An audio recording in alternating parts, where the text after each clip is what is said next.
Okay, so let's get started with chapter, what are we on? 4? Yeah, 4 with rational choice theories. What'd you think reading this chapter? That was my husband, by the way. Thoughts? Did we read it? Oh my God. Wait, what was?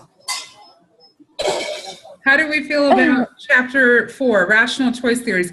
Some of you who've taken class with me before should be familiar with rational choice theories. All right, cool. Okay, well, okay, let's just get into it then. Let me share the PowerPoint with you. Oh, okay, what am I looking for? Isn't there a way to just easily do it down here? Yeah, okay. Oh, way at the end. Okay, so here's the basic tenet of rational choice theory. It's essentially that crime is a rational choice, like it's in the title. People make rational decisions to get involved with crime, and they might have different motivations for why they get involved. But if they proceed with like criminal behavior or deviant behavior, it comes from a rational place. The chapter like gives a little bit of history of like where this came from and like how this theory was fully developed.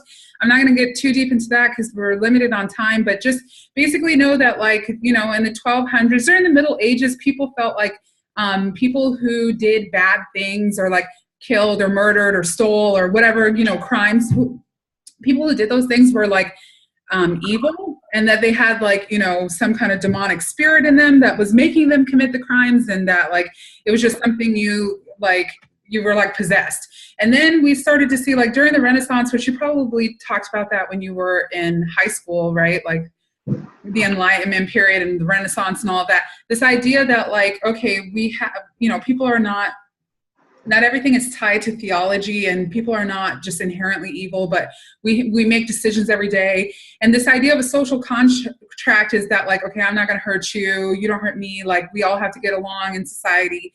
During the Enlightenment, but then we could see that people would violate the social contract all the time. Like people still continue to do, you know, crimes and hurt people and steal and whatever else.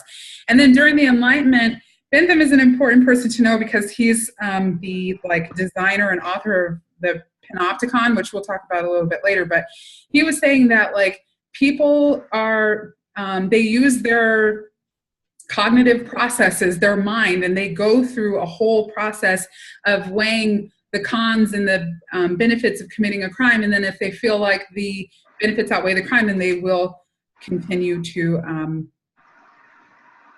commit that crime. Beccaria picked up on what what the Enlightenment was talking about, this idea again that people choose all behavior, not just simply criminal behavior, but all behavior. And people are very hedonistic in nature. They only want to do things that make them feel good. They want to reduce things that bring pain to them or bring discomfort to them. So they're always going to look for opportunities for pleasure and whatever's going to enhance that pleasure. And if that involves committing a crime or cheating something or stealing or whatever else, then they're going to do that.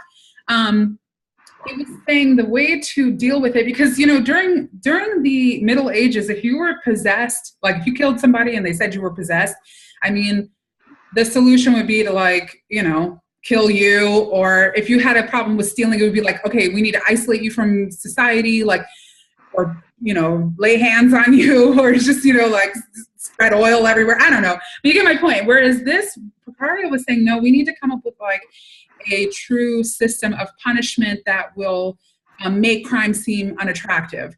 And so if you develop punishments that are severe, certain, and swift, that will decrease the attractiveness of crime. The really key thing, because we're going to talk really quickly, this is like a rational choice, like the foundation, like the origins of rational choice. We'll see how it has changed when contemporary theorists use it. And the biggest change is how they view punishment. Beccaria was saying like the three elements that are necessary, again, are severity, certainty, and swiftness. So if somebody steals something, you cannot wait like a long period of time. You have to address it immediately. That's the swift part of it. It needs to be severe, meaning like it needs to cause some kind of discomfort or some kind of pain. It needs to make an impression that like, okay, I don't ever want to go through that again. You know what I mean? Like I'm not going to steal anymore. And it has to be certain. You cannot use discretion. You can't decide like, okay, we're going to punish this one time, or maybe we won't punish this one time. There needs to be a set standard completely like in play. And he was saying the other thing too, that again, when we look at the foundation and the origin of rational choice versus what happens a little bit later, is that the punishment has to be proportional to the seriousness of the crime. You cannot have overly harsh punishments. This is according to Picard. He's saying like, you know, I'm trying to think of an example and crap. You know, if somebody steals, you shouldn't kill them. You know, like they should not go on death row. That's just way too severe, according to Beccaria. He's saying like you need to do something that's like, you know, comparable to what they've done, right? So why do you think he was saying that? Why do you think he would argue that overly severe punishments would cause more crime?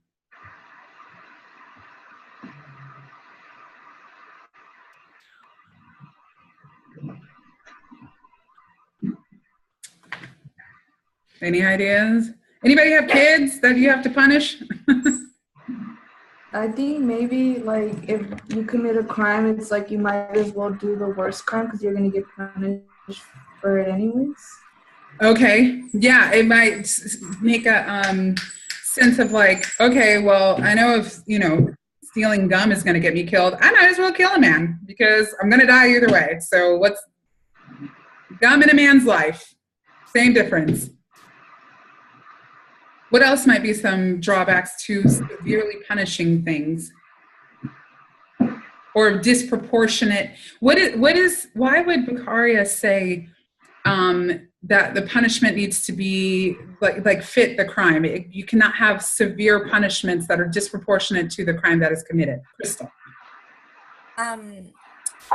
So I'm just like throwing this out, but I'm thinking one of the reasons is depending on the situation. If there's not enough evidence that somebody committed a crime, it might be unfair to do a severe crime for something that somebody doesn't really deserve. Okay. Another thing is to give a really severe punishment for something that really wasn't that severe. Okay. Unjust and not very fair to the act that was done, such as stealing gum versus murdering someone. Okay. Did not receive the same punishment. You know, if my child,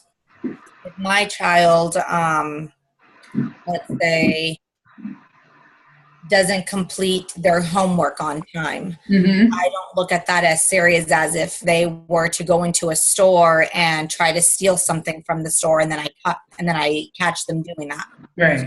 You know, stealing something from the store is a whole lot worse than not completing your homework on time. Right. So right. I'm going to, smack them for not completing their homework on time. They may get the television removed, where I don't know, I might smack a man, remove the television for trying to steal. Yeah. Yes. Yeah. The idea is that, like, you don't want such an oppressive society, Can you think of some examples of oppressive societies? Okay, okay, two people raise their hand. Yeah, go ahead. Wait, who is it? Sorry. Zipping, go ahead. North Korea. Yeah, you read my mind. Straight up. What's the whole, thing about North Korea? Extreme censorship and propaganda. Mm-hmm. They're giving out, I know they're like trying to protect the people in power. But then people, like, for example, the American student who went over to North Korea, and he tried to take like some propaganda poster out of the hotel, and then he got arrested, and he barely just got let out. That is in fact very like extreme punishment for something that he didn't even know the law. Right. But then that's very oppressive, and yeah, one of the example I could think of. Yeah, and didn't he die? No. He went in trauma, quote unquote trauma, and then I think he came back to U.S. There was somebody who just recently died. No, he died. He got a brain. Yeah, he died. He died? Yeah. It was the one that made it back, because I know they released someone out of the prison. They released did. him when he got here to the States. He died a couple days later. Yeah. Oh Yes. yeah, there we go. Yeah, Yeah. They did release him, but he did die, like Bill just mentioned, like a few days later. Okay, Franklin, I see your hand. Go ahead. Just to go over what he just said, matter of fact, they just had his parents on CNN, I think, earlier today. But I was going to say another thing is, and I don't know if anybody follows the news, but if you ever see anybody interviewed in North Korea, they're like forced to say like a certain statement that praises Kim Jong-un, and not to mention that it's like you can see the fear in their eyes to the people. Like there's some people that are trained to say things, right? That are not. They got like this fear in their eyes. They're like, okay, go back to what I was told to say because I don't want to say the wrong thing. My family could get hurt, or I could get hurt for it. Right. And it's like the idea that, like, you know, extreme punishments, especially when they're disproportionate to what someone's behavior, can lead to just more extremeness, right? And that, you know, Bakari at least felt like that's not the kind of society we should live in. Crystal, I see your hand. I was just going to say on that video that you sent us a link to for Singapore. Yeah. That was a bit intense. I mean, not that guy in the video was going to have to go back to Singapore to go to prison because he was chewing gum, and you're not allowed to chew gum because they don't want anybody putting gum on the bottoms of like the railings or anything like that. And, you know, I don't remember if you can go to prison or be fined. I don't remember what they said. Yeah. For not flushing the toilet or for walking naked in your house. Like, I'm sorry, but I'd be in jail like all my life because like, who doesn't walk around naked in their house? Well, I assume people do. Yeah. But, Yeah. You know, the most outrageous things to, you know, be fined for, go to prison for, and it's a bit much, I feel. Okay, yeah. Franklin, you want to say more? Well, yeah, on Singapore, and I don't know what the you know, what the oppressive state, if there is an oppressive state over there. But that's a good point, you know, what she was talking about. I mean, at what point in time, at what point do we say, you know, oh, okay, that's too much? Because, I mean, Singapore, and I've seen some things where, like, this guy got lashes for drinking and driving. And my friend made a joke about it because he was like, he won't be driving anymore anytime soon. But, yeah, it was bad. Yeah. But Singapore also has the lowest crime rates from what I remember last time. So, I mean, some of this is not oppressive, but definitely fearful. So at what point is, like, you know, what is too far? Yeah, I know. I was going to say that was one of the questions that I had asked in the discussion forum that I wanted us to talk about in here. Let's just table it for a second so that I could just get through a couple more things in the PowerPoint. But, you know, I've never been to Singapore, but I've had students who have, and they're like, it is one of the cleanest countries they've ever been to in their life.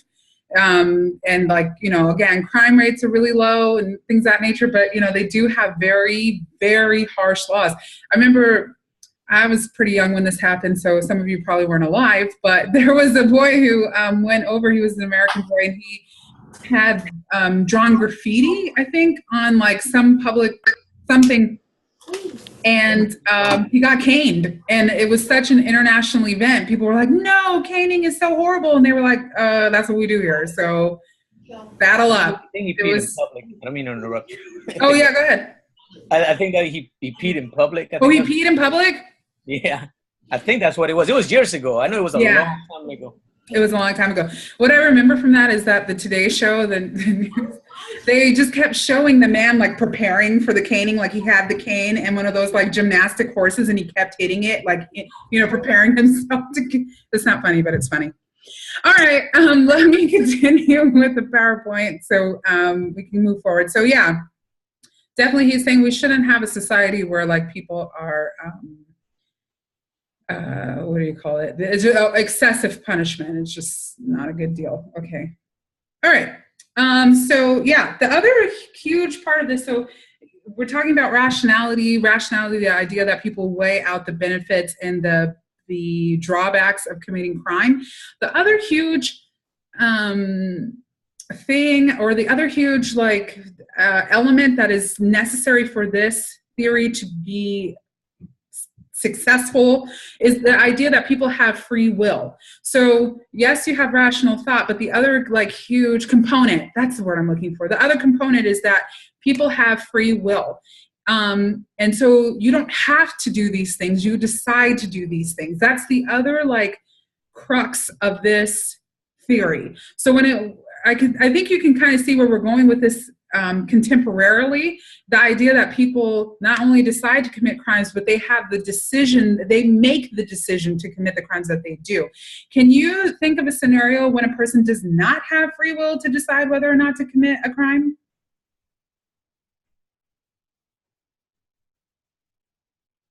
Okay, I see hands. I saw your comment, Franklin. Yes, it's funny when it's not you. Okay, Valerie, go ahead.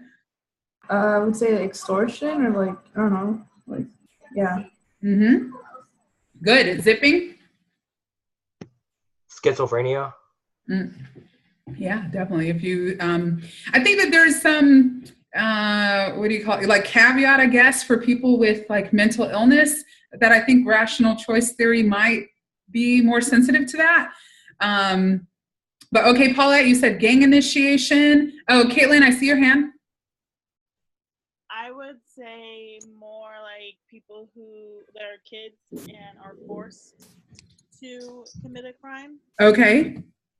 They're put, the adult kind of forces them to commit the crime, and they go in because they're being influenced by the adult. They're not rationally thinking about it. Yes. Yep. Good. Trafficking, sex trafficking, definitely. I was just talking about this. We don't have time to talk about it tonight, but oh my God, we'll talk about it another time. Later in the semester. And then I know that some of you have probably heard me say this before, but it's interesting when we get to this place of the idea of choice and how choice is socially constructed, and the idea that everybody has the same choices. And I think that that's probably one of the biggest, what's the word I'm looking for? That's what this theory really does not take into consideration. Sometimes people are forced with shitty choices just at the end of the day. I feel like I have no more filter.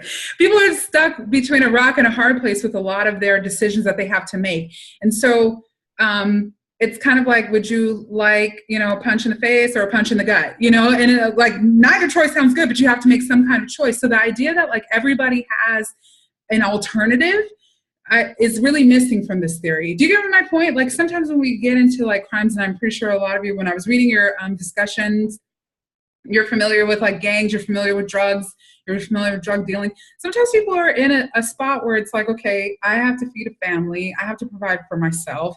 I could either be unemployed or I could sell drugs. You know what I mean? So the idea that everybody well, just, some people might look at it well, why don't you just go, get a job? Well, what jobs might be available to you? And the other thing is too, we're looking sometimes at something regional, in California, we have just a different kind of climate and atmosphere and industry.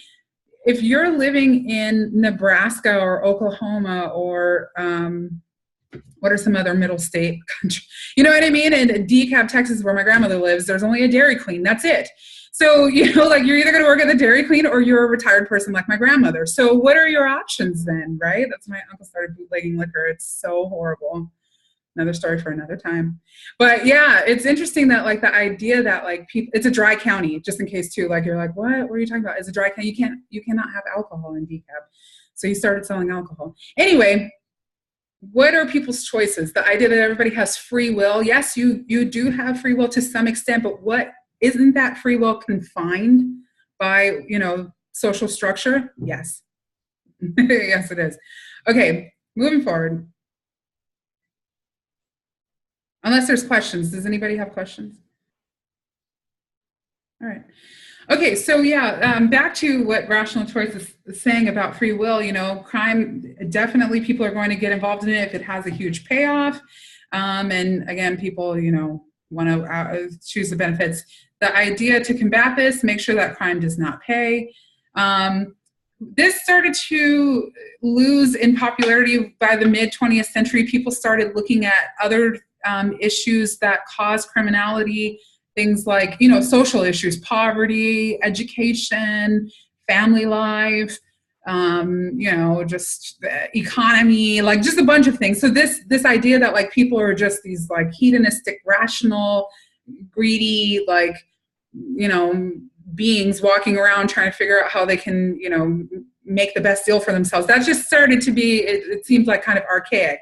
But then it's interesting that like in the mid 70s, there was a change and people started to go back to these rational choice theories, but they kind of had like a little bit of a renewed approach to it, especially when it came to the punishment part.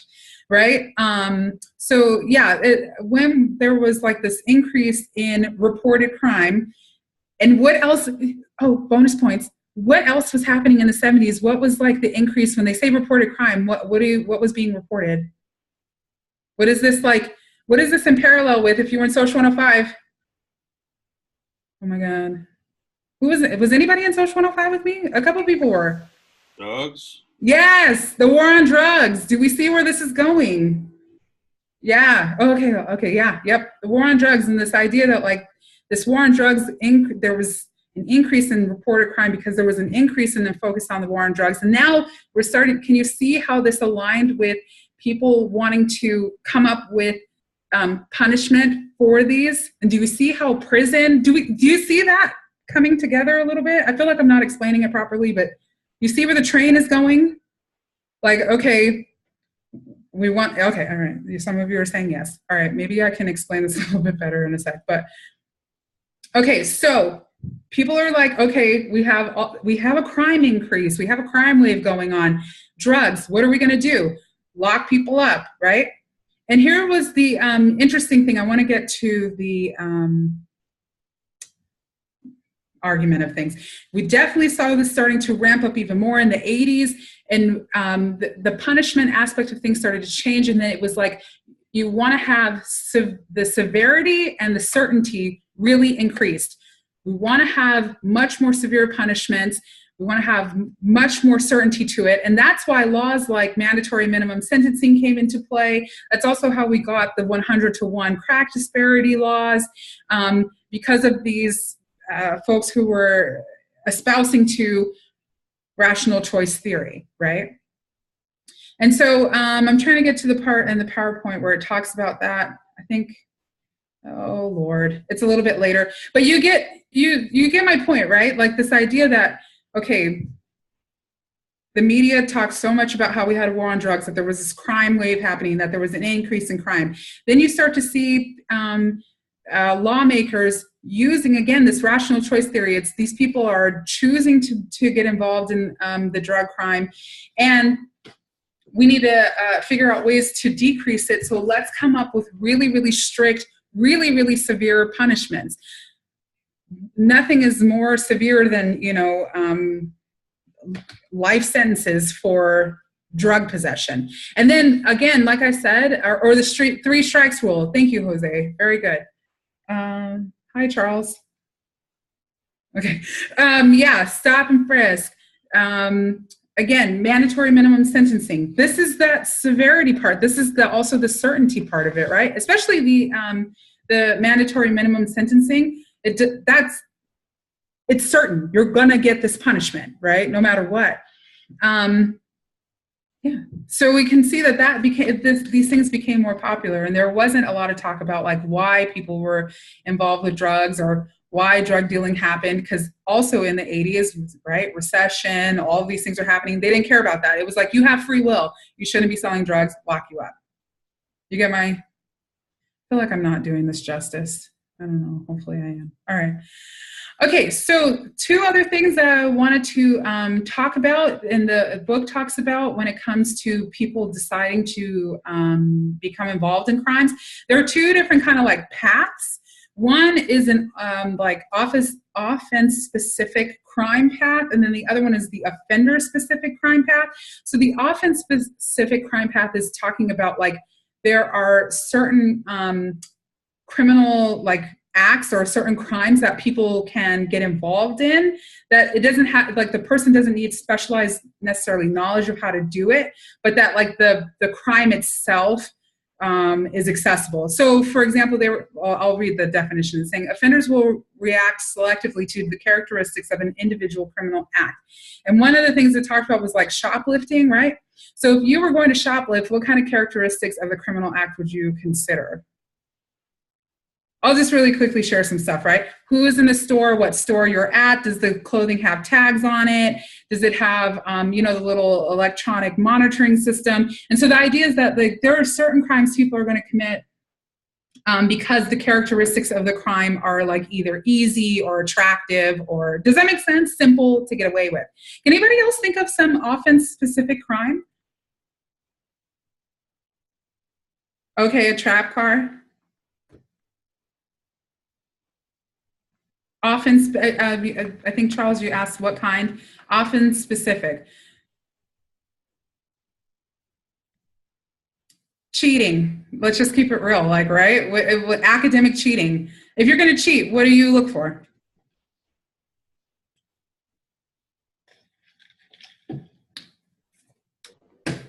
Plagiarism. Yeah. How do people do this? By going on the internet and just copying and pasting? Yes, super easy, right? People love to do it. Don't do it. Don't do it, all right? I like to catch cheating, but don't do it. I feel bad when I give Fs. Not really when you cheat, but I'm just like, no, you're better than that. Okay, Zipping, go ahead. Is cheating more of a social deviant or actually a crime? It's a crime when you're in college. It is a crime. And I don't know about high school because I don't teach high school, but it is a crime. Yes. Okay. Yeah, sorry. Sorry to drive that home. Other crimes that people like, right, that there are these certain things that we kind of like, all right, I was going to say it's selling drugs. So if you listen to any rap songs, they give you the recipe so you could learn how to dine and dash. Yes, good. What kind of things do you, when you're thinking about like dining and dashing, what goes into that? You look around for the waiter, you wait for the right opportunity and time, right? These are like, does that make sense? Maybe an older waitress, okay, yeah, good. Good. You sit near the door. Yeah, sit near the door. Awesome. Look for cameras, go to the restroom. Good, yes. Okay, this is a little bit different than offender-specific crimes.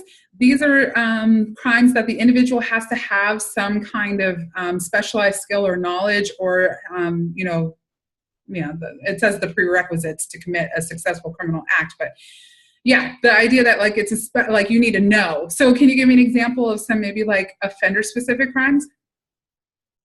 Fraud, yes, good. Yeah, white-collar crimes, embezzlement, tax fraud. Grand theft auto. Yeah. You know how to drive a car or start a car. Yes. Yeah, good.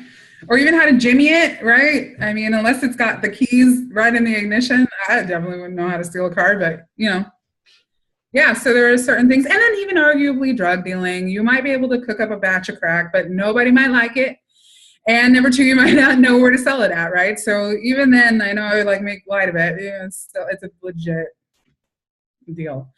All right, so the idea is that crime is an event, according to rational choice theory. Crime is an event, criminality is a personality trait, that there are people who have this, they're just criminals.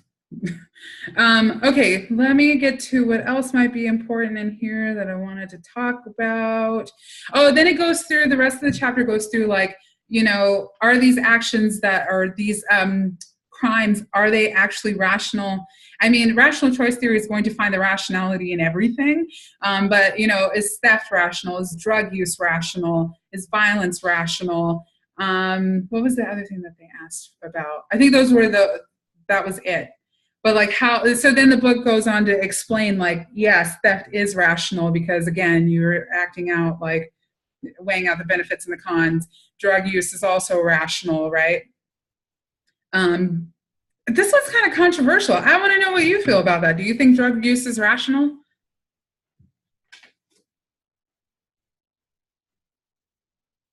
Okay, Braxton, why would you say yes? If you can talk on the mic, go ahead and talk.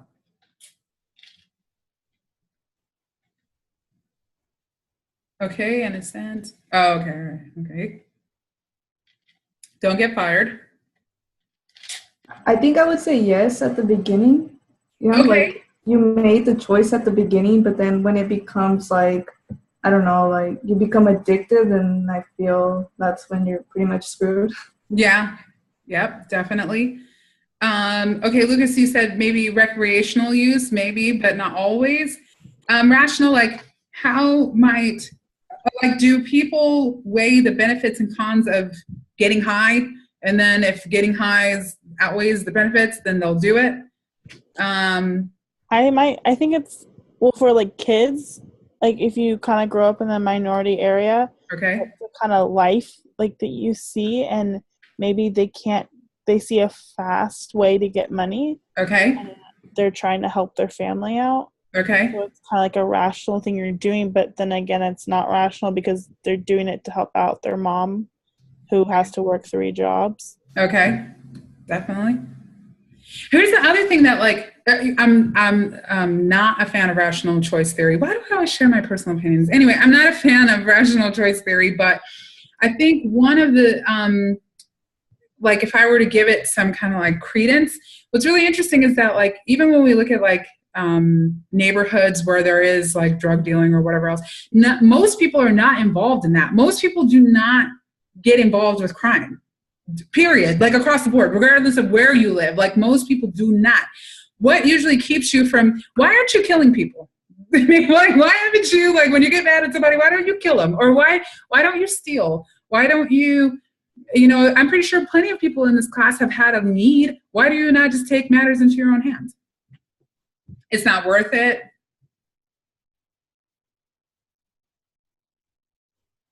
Okay, good question. Lucas, you said, how does marginal deterrence fit into the war on drugs? If there are severe punishments, wouldn't they feel as deterrents? Yes, and that's why the war on drugs is a failure, right? It's really interesting when, does anybody else want to get into that? Like, I'm excited to hear other people's thoughts about this. I know we went in 2 different directions, but the things you mentioned, your morals, you don't want to have your personal freedom taken away. Rational choice theorists would say, yes, you make a rational decision to not commit crime because you know that the cost of crime, far outweigh the benefits in your situation, so you're not going to do it. Does that make sense? Okay, good. So back to Lucas's question with marginal deterrence and how, again, the severity of those crimes, how they did not decrease drug usage, drug sales. Again, even when we look at our prison system, right? Does anybody know what the recidivism rate is? I know it's high. Yes, sky high, right? 66%. Well over 50%. And if we're looking at, Lucas, is that number nationally? Because I think in California, that's our number. It's closer to like 70 on a national scale. The point is 7 out of 10 times our criminal justice system, people go right back. So it's a complete failure. So this idea that like you're telling people, well, you're going to get sentenced for 4 years, 5 years, 10 years, whatever. Yeah. And even within a year or 2, then it's really not deterring anybody from crime. And we can, I know we'll talk about that more, but definitely I don't know what could be more deterring than like the death penalty. We have the death penalty in the state. Other states have it. People still kill other people. It does not deter them from doing it. So, does that make sense? Great question. Yeah. Okay. I feel like, were there any other questions? Did that answer your initial question though, Lucas? Okay, good. Awesome. Yeah, a lot of the individuals who commit crime, they go back to the same environment. Yes, we also, beyond just our prison system failing, because, it's interesting because I was reading some of the responses for your discussion forums, which, oh my God, there are a million of you in this class, and I'm still like trying to crawl my way through that. And I think a lot of our criminal justice system really focuses solely on deterrence. I mean, when you go to prison, even now, like there's not rehabilitation programs that, not to say that there aren't any, but I'm saying a lot of times they cost money, or they're ineffective, or they're super expensive, or they're optional. Or sometimes there are some prisons that just don't have any. I'm trying to think of the other list of just crap that goes along with it, right? Yeah, the economic system is a main factor. Let's see, Mimi, you said not even the same, but harder conditions after being labeled. Yeah, after being labeled as a formerly incarcerated. Yeah, so when you come out, we don't have like that support, system set up to keep you out of prison. So and I think that when you get out of prison, you have to label yourself as a felon. So when you go to apply to a job, that's what they first look at. Yep. They can't get the job to help them not go back to jail. Yeah. And stay out of that lifestyle that they were in at the time. Yeah, definitely. Yes. Yep. Franklin, you said many prison rehabilitation programs are being cut. Is that what you were going to say? Or okay, Janelle, you have your hand up. Yeah, I was just going to say that even like when you go into prison, if you do get out, when you're in there, you meet all these like cons, and they're usually talking about, what crime they committed and like how they committed it. Yeah. And then maybe some of these guys get the idea like, oh, like maybe I could do that. I mean, knowing they're not going to get away with it, but even still, you know what I mean? Like once they go in there, they get these ideas like, oh, I never thought about that. Or like, oh, well, I'll tell my friend that. Yeah. And then you get caught up in this. Again, this is what Beccario was saying. When you have these severe punishments, people are not about changing their behavior. They're just about figuring out better ways to not get caught. So I think that what you said makes absolute sense. Like, okay, well, you got locked up for this. Okay, next time, do it like that. You know what I mean? Exactly. Yeah. Someone else had their hand up, but I think they put their hand down. Jobs, I'm seeing some stuff in the comment section that jobs are really important. Victoria said little to no social programs available after you get out of prison. Definitely. Let's see, one drug patient or user in prison generates hundreds of dollars. Definitely. Yeah. So, I mean, I think we know how problematic our prison system is. And it again is supposed to be one of the biggest deterrents to crime, but is it really deterring anybody? The other thing with deterrence too that I think is really interesting is the idea that like we have some tolerance for crime. And when I say tolerance for crime, it's almost like, well, we know crime is going to happen. You just need to protect yourself from being a victim. So it's like, whatever, like let's just let it happen. Let's not try to figure out how to like solve it or eradicate it or prevent it or decrease it, but just let's just respond to it instead of dealing with it. Does that make sense? Am I making any sense? All right. Franklin, you said it's cheaper to fund rehab programs than to keep them in jail. Unfortunately, there's too much money to be lost. Yeah, I mean, prison industrial complex, it's a thing. I know we'll talk about it a little bit later in the semester. Okay, I wanted to talk about some of those questions that are in there because every time I ask these questions in a semester, they get people going. When we start talking about what did I ask you? Like Megan's Law and shaming and the 3 strikes law and stuff like that. What did you, even, oh God, we were just talking about, Singapore. So I was just curious, let me share the screen so I can show you the questions in case you're not on there. Oh my God, never mind. There it is, okay. Nope, shit. All right. Can you see the questions on Cougar Courses? Do you know what I'm talking about? Okay, good. All right, so which one do you want to talk about? The 3 strikes law. Awesome. Okay, let's go. Well, I would have to say that I think the 3 strikes law is just, I think it was very stupid. Okay. I think they thought it was a good idea in the beginning. However, maybe as a juvenile, you committed a crime, and then 10 years later, you committed another crime, but you're like 40, 50 years old. You haven't committed a crime in 30 years. Mm-hmm. However, you have a family to feed. So then you go steal some bread because you need to feed them. You're automatically going to jail, prison for life. Okay. But all you're trying to do is feed your family. And I understand like stealing bread is not like probably the best thing to do. But if that person didn't have 2 strikes against them, then they wouldn't be going to jail for the rest of their life. Like there's no like budge in that. But I think they did something where they could appeal it, I think, after a while. But, okay. Oh, like get rid of a strike? Like say, like in your example, if it was like there was so much time in between that your first strike shouldn't count. Right. Okay, cool. Yeah, Janelle? I was just going to say, my dad is a judge, and I asked him about this. Okay. And he said that he is not particularly in favor of it because it doesn't give the judges a lot of, like, discretion. Yeah. Yep, definitely. And I know, like, the discretion, man, it's like the catch-22 of everything, because on one end, we want people to have discretion, especially for cases like, oh my God, tell me your name. Caitlin, you just talked about. We want people to be like, okay, let me interpret what's happening. But then we don't want the abuse of discretion. Like, I'm just going to turn a blind eye to, you know, the Brock Turners of the world or the affluenza teen. Like, oh my God, yes, affluenza is a thing. I wish I had it.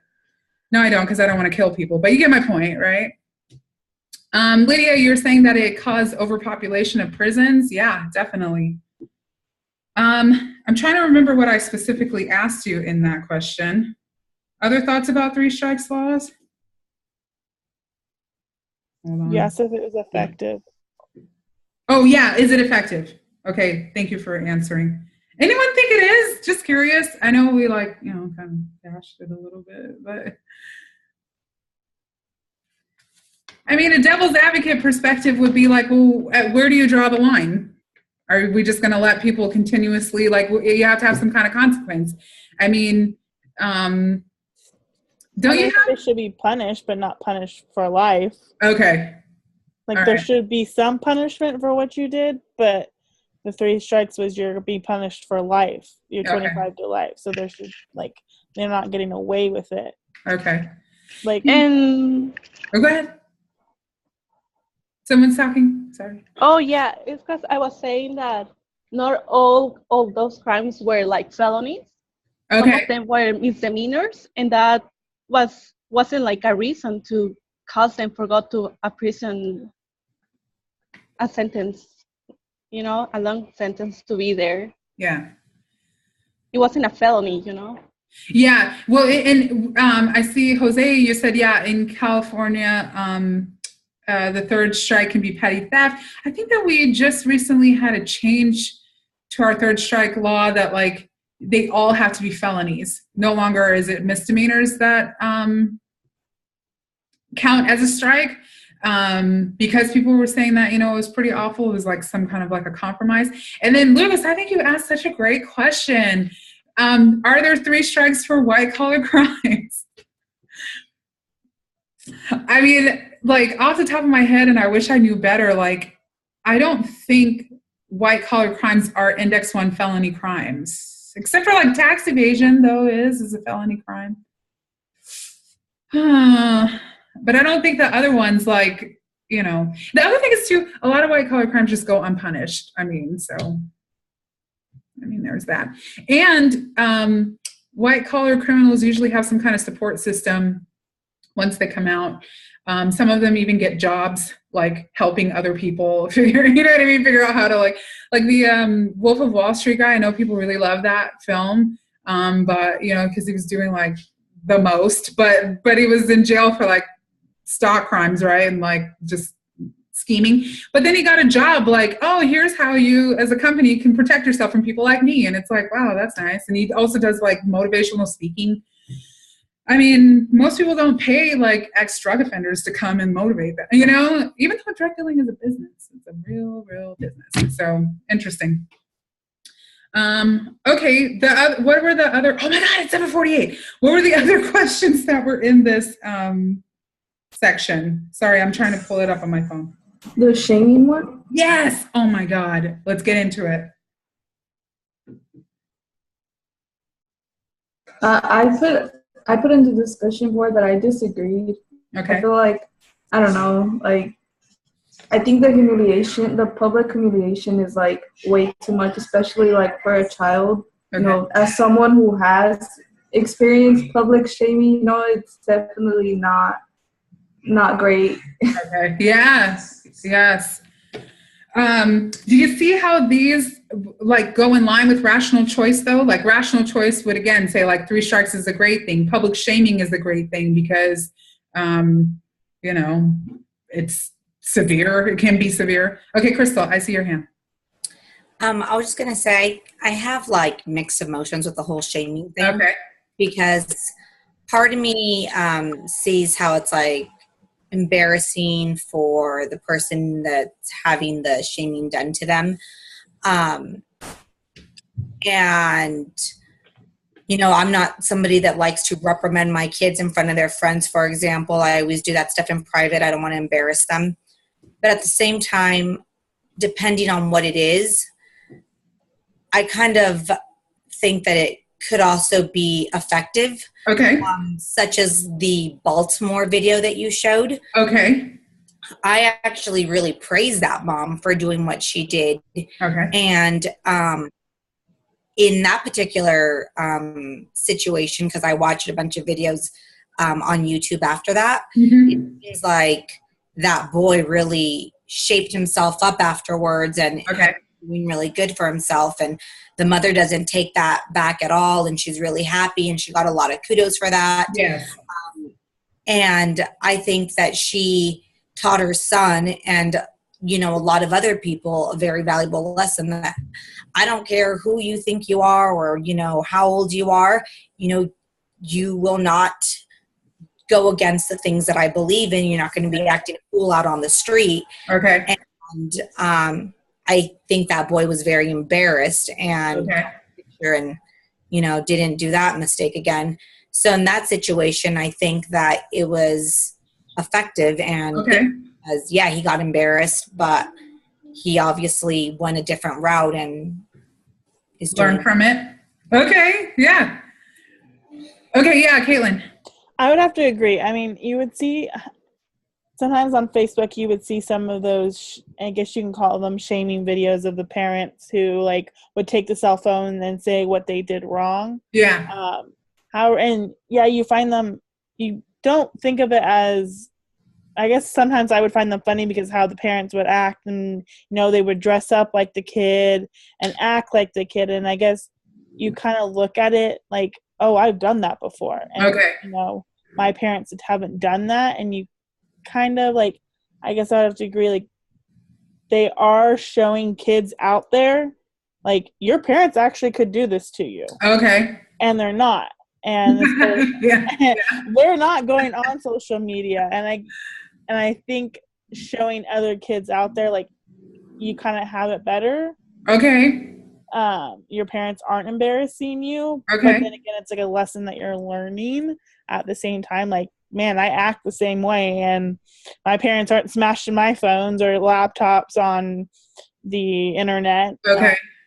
But again, that kid also has to deal with it. But I think probably being embarrassed that much when the videos get like 1 million views, they're being embarrassed. So then it makes them think twice for how they act or disrespect their parents. Okay. Lucas, you were saying, I thought the mom was communicating more fear than shame. Okay, yeah. Do you want to type more about that or get into it? Yeah. I think that she felt that her son was going to, you know, I mean, his life was in danger. So I think that by responding the way she did, it was just really like she was trying to communicate the seriousness of how she, like, it was a serious thing, not that she was trying to his friend. I think really afraid that he was going to be the next. I think that was Freddie Gray, right? So yes, that was going to be him. So Yes. Yeah. And you know what? I think that that's such a valid point. Maybe I can't stomach the really like aggressive parent shaming. Have you seen that? Like there was a man, I don't remember what state it was in, but his son had like gotten in trouble at school. And there was a video of him like, okay, put the boxing gloves on. You know what time it is. And he beat him like he was bloody. And like just I could like even right now I'm like oh god but it's interesting like I think that yeah maybe situationally that might not have been the best example because maybe she is like you said she's like oh my god I'm trying to protect your life but you know those other videos where people are like just out and out like and then there were some people even with that the guy who was beating you know he was like oh my son knows that this is what to expect and there were some people like yeah that's good fathering like you need to beat him into a pulp like so he gets it so I don't know maybe I'll choose a more controversial one next time but yeah Mimi go ahead. I think that with shaming as punishment it's a lot more based on social deviance as opposed to crime. Okay. It's like you know when you're a parent and you want to shame your kids about something it's not going to be because your kids like they committed fraud or they killed someone it's because they like erased their voice or they did something that you didn't like and that's a lot more based on what you as a parent believe is like a rule at home. Okay. And therefore it can be used for a lot of less healthy things in my opinion like if your parents are not as accepting as others you can be shamed for things that you know like in other circles might not be considered as deviant. Yep. And also like I don't know the psychological effects of shaming your kids out of things. Yeah. Like, I can see how, you know, in some situations it might be seen as like something that works, but I don't know, I feel like having a good relationship where you can just tell your kid like, just don't do that, buddy. Yeah. It might work better than like scaring them away from a whole like area of actions. Yeah, yes, definitely. I think the other thing I was asking in this shaming one, I don't remember. Oh yeah. The judges who do this with adults, right? Like if you shoplift and then you have to wear a sign that says like, I stole from Walmart or whatever. Do you think that these things, because the idea is that the shaming is supposed to deter you from committing crime. Do you think these things are effective? Do they deter people? Oh, okay, Lucas, yeah, the shaming so like there's a multitude of things, like I just mentioned, judges who make people wear those signs around their necks, but then also having somebody mark that they're a felon on employment applications could also arguably be a form of shaming. Chain gangs, yeah, exactly, yep.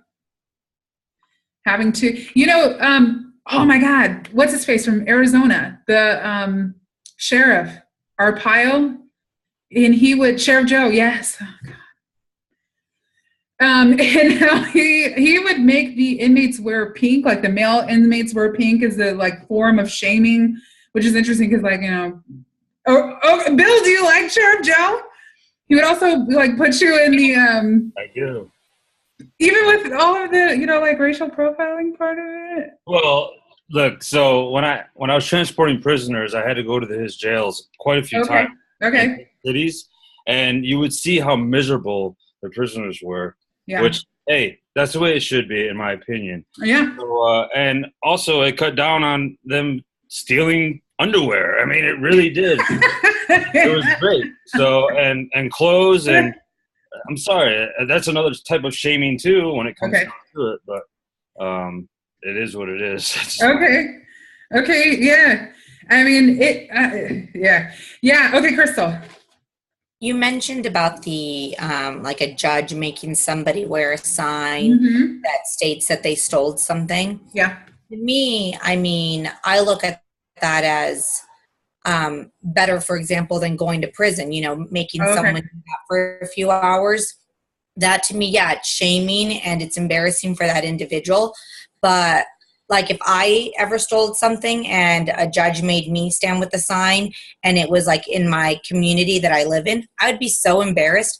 Sure. I guarantee I would never steal anything in my life again because I don't want people that know me potentially to see me holding a sign because that I stole something. Okay. I mean, maybe it's different. Maybe for somebody that steals and they don't care and they look at it as like, yeah, I steal, so what? Maybe it doesn't really, it's not very effective. Okay. But I think for definitely people that don't look at that as a positive and would like to keep it low key, yeah, it would definitely be shameful and not something that they would want people to know, and therefore it would be effective, because I doubt that they'd ever want to make that mistake again. Okay. I think it's interesting what you brought up about like how the punishment is interpreted, right? Because if you are already feeling debased in society, a further shaming might not be as effective. Whereas if like, you know, you have a reputation of some sort, that might affect you. But am I making any sense? Like sometimes like, God, we don't have time to have this discussion, but if you're already in a position where you are already looked down upon in society, it's like in labeling theory with like a self-fulfilling prophecy. You already expect that people are going to have a lower estimation of who you are as a person. And so wearing a sign around your neck just further supports that kind of thinking, right? Does that make sense? The other thing that I wanted to, yeah, Crystal, like you're saying, different things work for different people. The other thing that I just really quickly wanted to sum up with rational choice theory, you can like it, totally cool if you like it. Just one thing that I wanted to say that I think where it, like a criticism of where it's lacking is, again, it is just simply responding to crime. It takes a lot of things for granted, the idea of free will, of rational thinking. There are plenty of times when people commit crimes out of just pure passion or neglect, or, you know what I mean? So not everything is always thought out. And the other thing is too, the idea that deterrence works for crime really, again, just gives us this idea that we should just tolerate crime and we should not deal with how to solve it and how to fix it. And also when it comes to the shaming part, how shaming, again, even not just how somebody interprets it, but how effective it is for different groups. And Lucas, how you mentioned white collar crime, you know, I saw, and it's so sad, I've seen some like companies like, oh my God, we like sent out faulty food and it killed some people. Oh my God, we're so sorry. But that does not affect their brand. People still will buy their food. People remember when Toyota and the brakes were not working? I know there are plenty of new Toyotas on the road right now. So even though they go through these, or the BP oil spill, people are still supporting BP. So the idea that they were shamed in having to admit what happened to them, really, are they really shamed? Whereas, like, again, people with felony records who like are caught up in a situation, that shame is deep, it's felt, and it impacts their life. So already we can see that there is some, oh my God, what's the word I'm looking for? Some inaccuracies with this idea that deterrence works because, again, it's super interpretable. It doesn't always work. I'm pretty sure there's going to be another issue with Toyota. There's going to be another issue with BP. Does that make sense? Okay. Inconsistencies, yes! Thank you, Lucas. Just teach the class. You got it. Yeah, there's a lot of inconsistencies with how these things play out. And then, is that fair? And then when we get into critical theories, we'll talk about, like, how does this operate? Again, we're kind of already talking about that with upper class and lower class and how we, again, treat people. If you're already lower class and you're stealing, is it really effective to continuously debase you? What might actually keep you from stealing again? Money. Legit money. You know what I mean? Does that make sense? But the idea is like, oh no, we just need to punish the behavior instead of, like, you know what I mean? Solving it takes too much. And I feel like I'm still not even giving the conversation proper, like, you know, whatever, because we're 2 minutes over. All right, hopefully these meetings are still great for you. They're still great for me.